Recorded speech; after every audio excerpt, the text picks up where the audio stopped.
In this lesson, we'll review how time is set on a GRV-RIO. You need to be a system administrator to be able to change the time. From the home page, click System and then Time. By default, the time is synchronized with Network Time Protocol servers on the Internet. They're also known as NTP servers.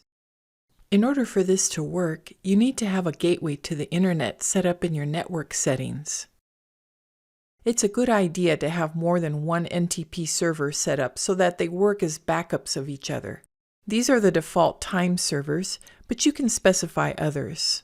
Simply type in the name of the time server and click Set NTP.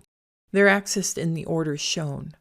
If you don't have access to the Internet, you may have a local NTP server on your company network, or you can start one, for example with Windows.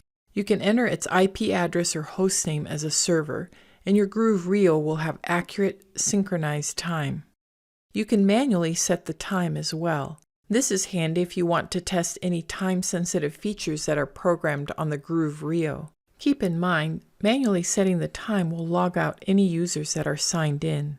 First, you'll need to disable having the time set by the NTP servers. Set the time based on the 24-hour clock format, and then click Set Time. Daylight savings time isn't set automatically if you set the time manually. Finally, a third way to set the time is by setting the time based on your location. First, select the region in the world that you're in. I'm going to select America because that covers North America, Central America, and South America.